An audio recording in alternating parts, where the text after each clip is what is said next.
आपल्यासोबत आहे अक्षय Patil sir. Sir मला तुम्हाला आता सरच म्हणावं लागणार आहे, कारण आपण आता SBI मध्ये क्लर्क म्हणून तुमचं सिलेक्शन झालेलं आहे, राईट? तर कसा एक्सपिरियन्स राहिला आपल्या या संकल्प एज्युकेशनमध्ये तुमचा? मी 2021ची बॅच जॉईन केली निंजा 5.0. तेव्हापासून मी आकाश सर, संदेश सर, अमित सर यांना रिलिजियसली फॉलो करतोय.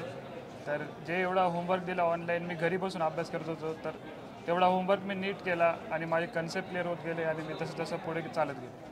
क्या बात आहे. आणि तुम्ही किती महिन्यांपासून किंवा वर्षांपासून हा क्लास जॉईन केलेला होता? मला हा 1 वर्ष झाला होता बॅच करून. ओके. आणि तुमच्या एक्झाम पिरियडमध्ये किती टाइम होता?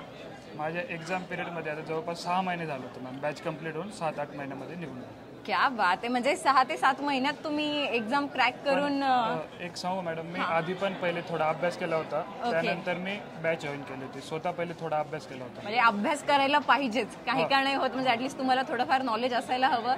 देन तुम्ही नेक्स्ट जी पण काय एक्झाम असेल त्याच्यासाठी तुम्ही रेडी राहू शकता. बरोबर आहे. तुम्ही भावी विद्यार्थ्यांना काय मेसेज देणार?